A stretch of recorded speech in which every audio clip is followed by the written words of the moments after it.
जय रास्ता सा गुजर बगे पगली रास्ता छे कली। जय मां सरस्वती रिकॉर्डिंग सुमित जब यार थी पजेब हम तयक बर डोली से देख ली हैं। जब यार थी पजेब हम तयक बर डोली से देख ली हैं। जय रास्ता से गुजर बोगे पगली रास्ता से गुजर बोगे पगली रास्ता छेकली है। जब यार थी पजेब हम तयक बर डोली से देख ली हैं। जब यार थी पजेब हम तयक बर डोली से देख ली हैं। जय मां सरस्वती रिकॉर्डिंग हम तयक बर डोली से देख ली हैं।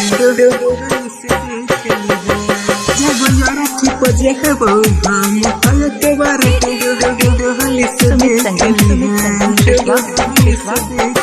तू तो जब ही हंसते खुशी से पिया जी के गम गे हम छोड़ के जहबे दुनिया हम मिटा के अपन नाम गे।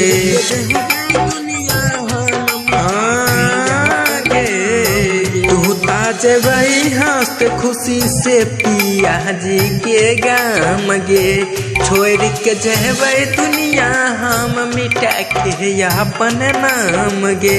जतबे हरी करिए एहसन जतबे हरी करिए एहसन हम के पल्लो फेंक दी है। जब यार थी पजेबो हम तयक बर डोली से देख ली हैं। जब यार थी पजेबो हम तयक बर डोली से देख ली हैं। जब यार थी पजेब हम तयक बर डोली से देख ली हैं। जब यार थी पजेब हम तयक बर डोली से देख ली हैं। जय मां सरस्वती रिकॉर्डिंग स्टूडियो जी भर के तू देख ल सूरत बाद में ना देख पैबे गे।